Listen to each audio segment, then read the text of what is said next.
Introduction. Thank you dearly for your small purchase. Life is its unique way of presenting tests, trials and refinement through our health. The bipolar disorder is nothing new, it's been around since the dawn. You may be container for this imbalance, a carer or a professional. Whichever angle you're addressing this imbalance, you are not alone, neither do you have the lack of resources in today's age to educate your response to the problem. You are my friend, and I will be giving you some powerful insights into some of the psychospiritual causes and controls for the bipolar disorder. This short book cannot claim to have the full answer, the answer is in you. This information is to complement current medical treatment and give you an edge in the knowledge of the condition. Knowledge by itself is not power, but the application of knowledge in line with natural law is more than power, it is a human and godly principle. Stephen A. Banks. Principle 1. Cause of illness. All illness is a response to an imbalance. You may ask, how can it be that simple? I can say this because there is only one force in existence that separates into two opposites. This force can only be described as an eternal principle that made a choice to subdivide, in order to sustain the balance we have now in our cosmos. These opposites exist in me and you. Scientists may call them particles, the Christian may call it good and evil, and others may just call it life. There is no wrong or right way of labeling this concept, as long as you have the right concept of the principle. In your human brain you have billions of neurological connections which give rise to your current experience, but this network is not the sole cause of your experience. Again, the principle of the two opposite forces come into play. This force has no mass, is not tangible, neither does it exist in our current flow of known time, yet the imbalance of this force is responsible for every known corruption, sickness and death. This force is something that humans have been given the ability to learn and control. Light cannot be appreciated without dark, you cannot be aware of positive, without experiencing negative, and we live on a planet of extreme opposites that have taught mankind invaluable lessons that will create the promise of survival for mankind. At the end of our planet's lifespan, you may not understand the concept of spirit, or you may have a good understanding of it, but this force I talk of, is a spirit. A spirit, placed in scientific terms, is an entity of energy that varies in function or intelligence. Every conceivable thing in existence is a spirit. A spirit simplified, is a function. Even the object you are holding to view this page has a spirit. A spirit should not be seen as something that is simply supernatural, paranormal or out of our reach. We are spirits that have bodies. This is why when treating a disease, we must learn to treat the spirit, which is the blueprint, negative copy of the physics in our bodies. The blend between the spirit and body and where the two meet is the seat of our consciousness, our mind. This is how mental illness can bear fruit, by the imbalance of the two spiritual energies of positive and negative. Negative is not wrong, bad, evil or dark, it is equal to positive in every way. We need both negative and positive to be balanced and well. They are both equal, one cannot bring forth life or sustain it without the other. Positive and negative are not the same as the concepts of good and evil. Positive and negative are both good, it is the imbalance of these two principles that create sickness and evil. Too much positive, or too much negative is what rises into ill health. There is beauty in balance. Principle 2. Brain chemistry. Brain chemistry is a very intricate balance of neurotransmitters. A neurotransmitter is a chemical released in a gap called the synapse. The synapse exists between two or more nerve endings. The neurotransmitter is a chemical messenger between areas of the brain. As mentioned before, imbalance is the cause of all illness, and the bipolar disorder is no exception. One neurotransmitter called dopamine is of special importance in the bipolar disorder. Dopamine is a very interesting chemical within the human brain. Too much, and the mind will have a surge of ideas, plans and information that will cloud judgment to the point that rationality will be impaired. This chemical is an information-based transmitter that is linked to achievement and goals. When we have too little, we are barely able to make a decision, motivation is low and life is an obstacle. There are many neurotransmitters in the brain that offer different functions. Remember the link between function and spirit mentioned earlier. Brain chemicals are in a sense, spiritual messengers that have been manufactured by the things we experience and the food we put in our bodies. Even a sound or the sense of hearing can cause the imbalance needed to cause bipolar. Do you ever remember a time where what you heard from another person made you feel sad? If you can, then that sound and the symbolic representation or language cause the brain chemical serotonin in your brain to become imbalanced, causing a drop in mood and for you to feel sad. There are more than mere internal triggers that cause mental illness. Sensory information and how it is managed by the person is not currently researched enough as one of the causes of mental illness. Brain chemistry is delicate. It responds in sync with your understanding of the world. If your understanding of the world is not robust enough, if your concept of how you relate to others is not clear, a person's brain chemistry can become just as distorted as your understanding of the environment. This will lead to the imbalance mentioned earlier and illness will germinate. Brain chemistry is reliant on how clear your understanding is, just as much as genetic influence or drug abuse. This is why a clear and calm household when bringing up children can prevent mental health problems in the future. The home is one of the foundations of the mind and brain chemistry alongside school, peers, work, TV and media. We must have a strong mind if we are absorbing a distorted reality like the TV. The statistics prove that more youth are becoming mentally ill due to television. Television is equal to mismanaged drugs. Principle 3. Psychosis. Psychosis is a term used to categorize a spectrum of mind disorders. Bipolar is one form of psychosis, and every individual with a psychotic disorder will have their own signature behaviors and symptoms. Only the medical field will treat psychosis in a more general way. This is because of lack of time and commitment to the patient. The patient is administered drugs which cover only a percentage of the symptoms and illness, and in turn create a soup of side effects that create a half-treated person. Man may be intelligent, but we are not alpha and omega in the grand scheme of things. Psychosis is rooted in a unique blend of psychological events that cause the gene responsible for controlling and regulating brain chemistry to become activated by stress.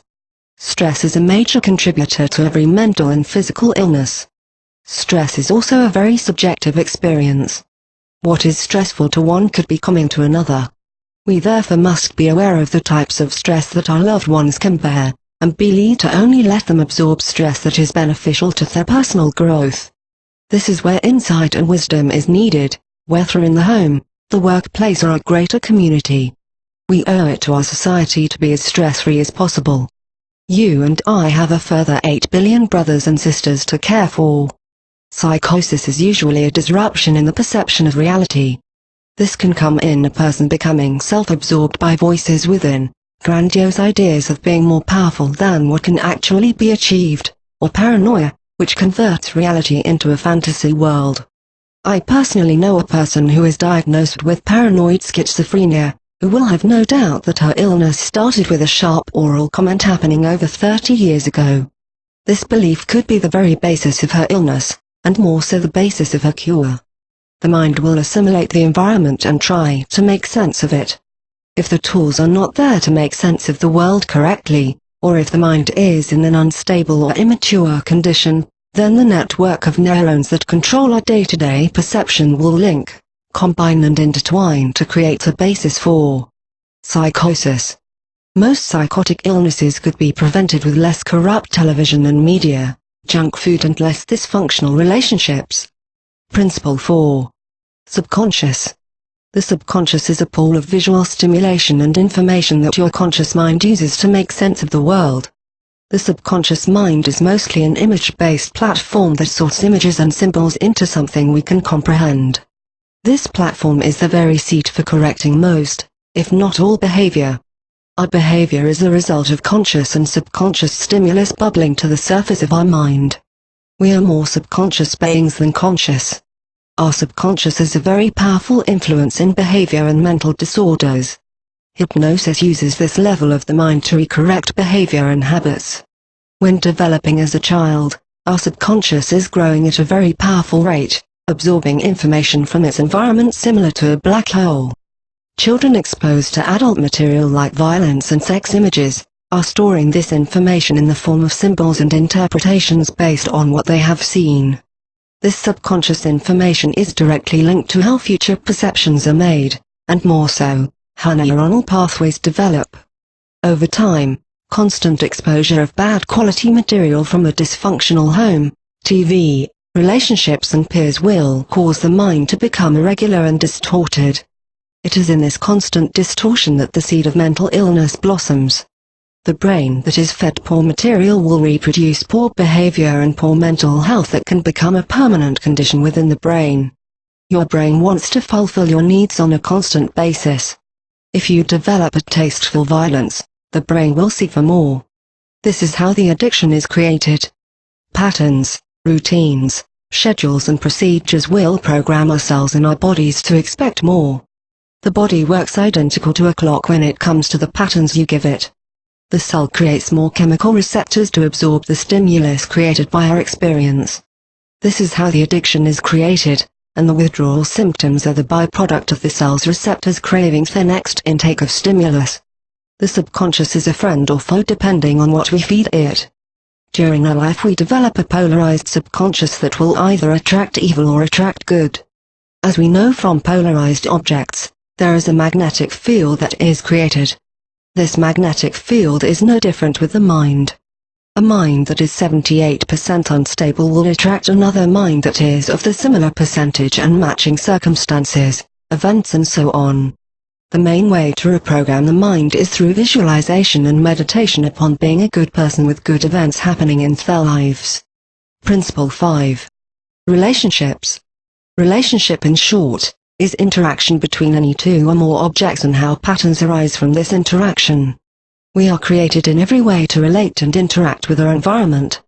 Relationships cause impressions on our existence for both good and evil.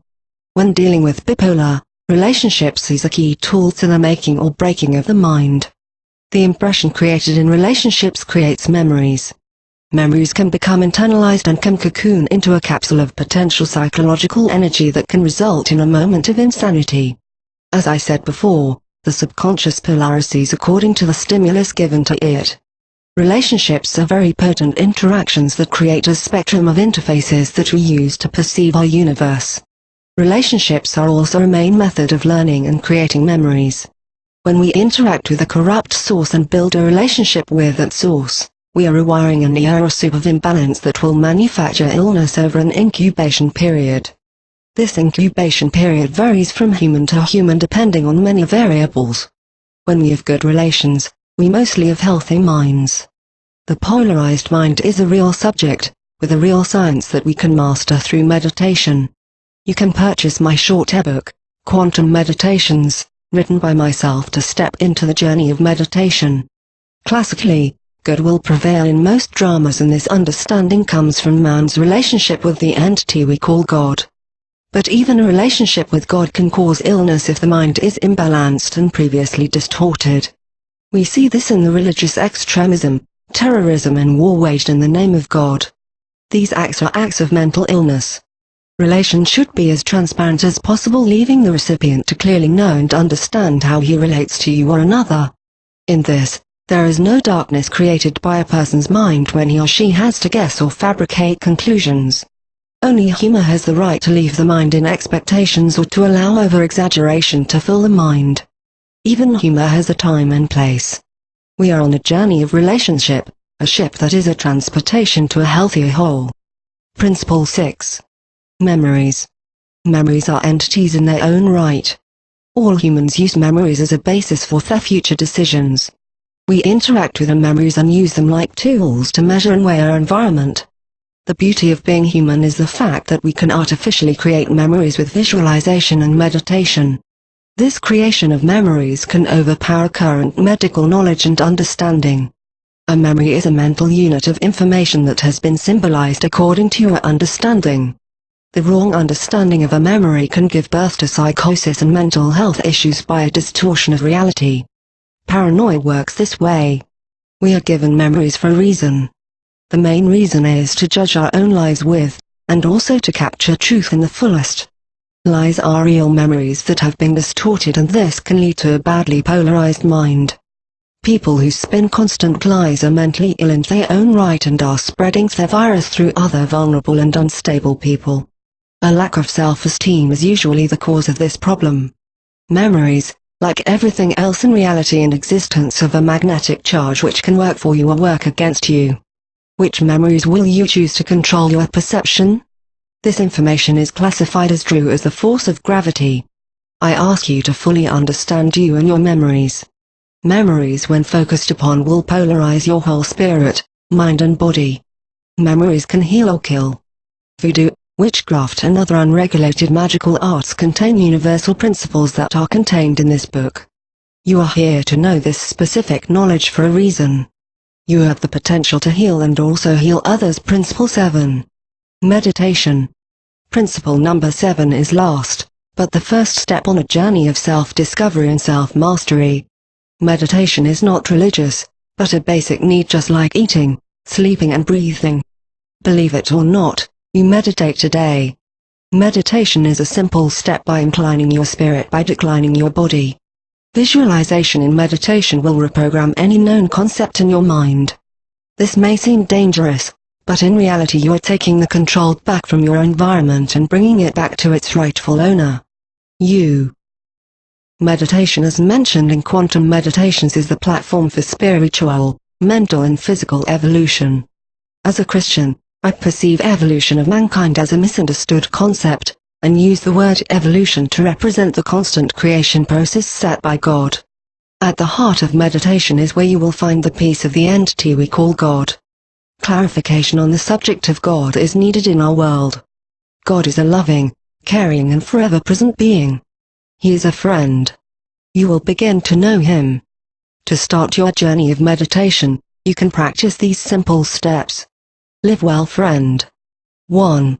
Sit upright with back straight and eyes closed. 2.